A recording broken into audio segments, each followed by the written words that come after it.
first reality check is through the PAMBI. Hindi po kaya at nararapat sabihin ng DNR kasi sinabi naman nyo kasi may presidential proclamation ng panahon ni GMA Kasi pwede naman alienable and disposable kasi pwede naman patituluhan. Maski na may titulo. Dahil dapat ang prioridad ay konserbasyon at proteksyon. Dahil magugunaw na ang mundo sa init at sa baha. Dahil sa pagwawalang bahala sa ating mga batas, ay mali po ang inyong interpretasyon ng aming ginawang batas. Pakisagot po na mga nananagot ang aming katanungan.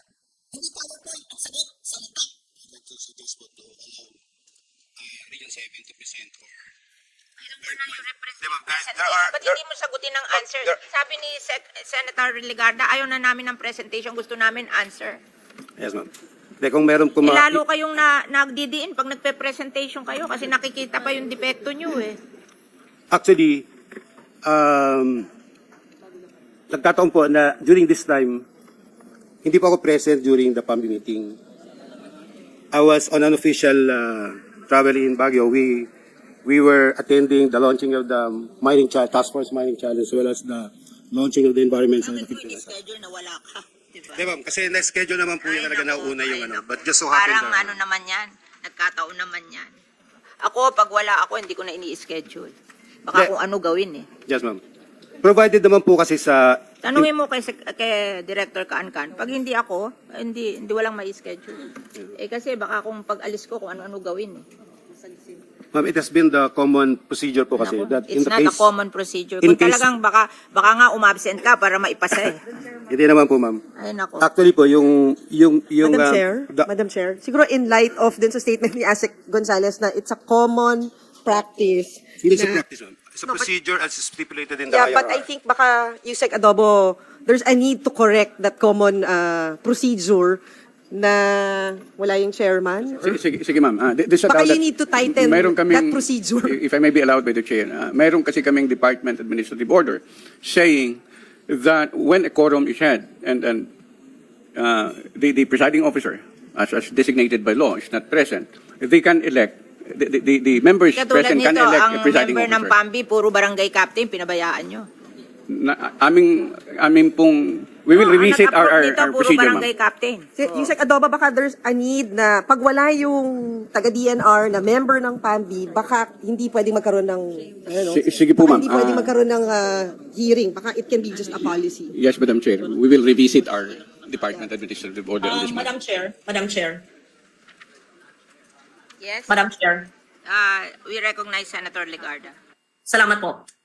Sa aking pagkaintindi sa sinabi ng PAMBI chair at the time, who's now Asek Gonzales ng DNR, absent siya o wala siya nung na-approve. Alam po natin na ang pag-approve ng isang paggamit o zoning ng proyekto sa isang protected area ay hindi lang pong isang meeting. Yan po ay parang ating batas, marami pong hearing at syempre, maski wala po yung chair na DNR Regional Director, meron pong minutes of the meeting kung absent siya nun, isasangguni at kung ayon sa kanya ay hindi tama yon, ay hindi naman po matatapos yung proseso para po sa pagtayo ng resort.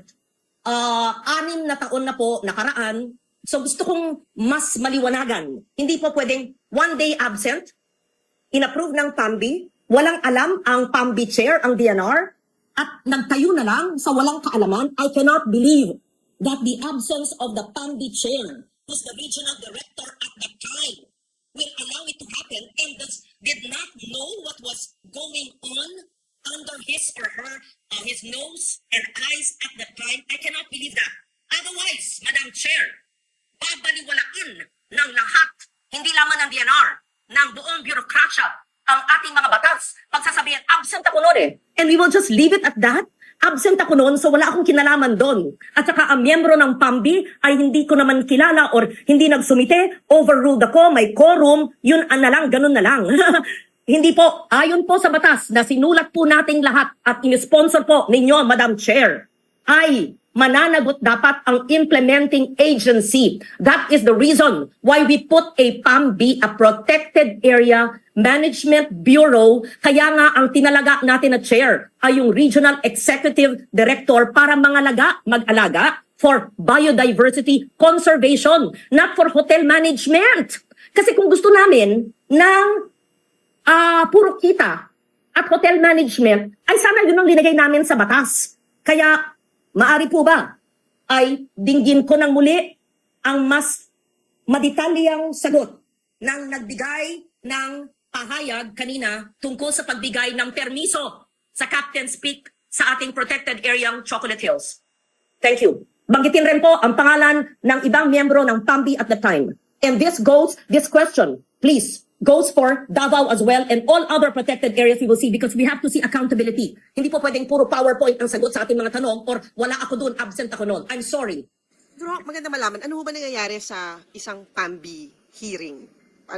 May standard do ba kayo na, may guidelines ba yun na pag may PAMBI hearing, kailangan may technical presentation, ano pa ba? May minutes of the meeting, ano yung, kailangan ba mag-appear yung may-ari, and mag-explain kung anong gagawin niya dun sa property. May ganun ho bang procedure na nakasulat ang DNR? Madam Senator, Madam Chair, wala pong specific in the law and the implementing rules and regulations because conducting meeting, I believe, is yes, ma'am. Common sense, hindi ba? Oh.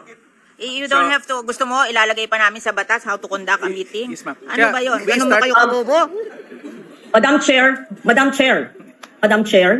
ba itong mga sinasabi niyo? Madam Chair. Si Sen. Loren po, Sen. Loren. Recognize Senator Lauren.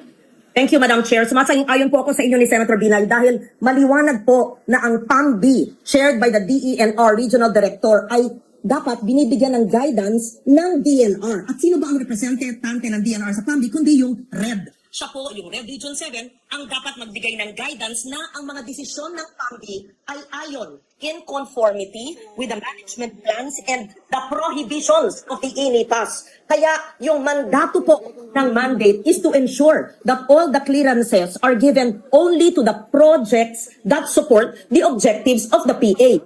I go back to the objective of the protected area, which is conservation of the PA, not to build structure. Having said that, Senator Villar is correct, and I think that's righteous anger and frustration because it is, you're correct, common sense that the DNR must follow the soul and the intent of the law. Ano bang ibig sabihin ng batas? Protected area. Ano bang interpretasyon ng titulo ng batas? Protection. Hindi pagtatayo ng gusali. Kaya nga po ay talagang frustrated kami sa pag-implement ng magandang batas. Hindi pwedeng gawin dahilan ang IRR na mali, hindi pwedeng dahilan yung absent ako ng panahong yun, hindi pwedeng gawin dahilan na meron ng quorum, etc. Maliwanag. At the end of the day, the DNR has the mandate through the Region Executive Director to implement the law with the sole objective of biodiversity, protection, and conservation sa kabubuhay rin nating lahat. Hindi lang para makita, hindi lang yan aesthetics sa ikabubuhay natin lahat. So the answer of the DNR is not accepted. I am not content with a very frivolous answer. Hindi po pwedeng palusot, Madam Chair. Thank you. Oh. Yun. Ayaw nila ng mga answer nyo. Madam Chair, if I may. Oh. Actually po, nabanggit ni Sec. Loizaga kanina that's why we're going undergoing, number one, an inventory of all the illegal structures. Number two, administratively, ma'am, we're also taking a look at the personnel and yung mga yung ginagawa po nila sa trabaho nila. It's part of the entire process now that she instructed us to do para po makita yung lapses and gaps. No? And with regards to the request of Senator Legardo, we will provide the names po dun sa PAMBI, what do you call this? Yung composition po ng PAMBI, yung RED at yung RD po. We'll provide that. Actually po, as we speak, pinag-aaralan po natin talagang ano nangyari ng mga times na yon para makita po natin. I do agree and we do accept that. So we are doing the investigation now, ma'am. We will submit to you kung ano pong kinakailangan. So, there are 114 protected areas in the Philippines. Oh, how many provinces yun 114? How many regions? Lahat ba na region may protected area? Yes, Oo. yes. So, yes, Madam ang Chair. head ng PAMBI sa lahat ng region is the RD, Regional Director. O Correct, yung Regional Director ba nila, hindi nila alam yung responsibility nila na alagaan yung mga protected area? Wala bang training yan?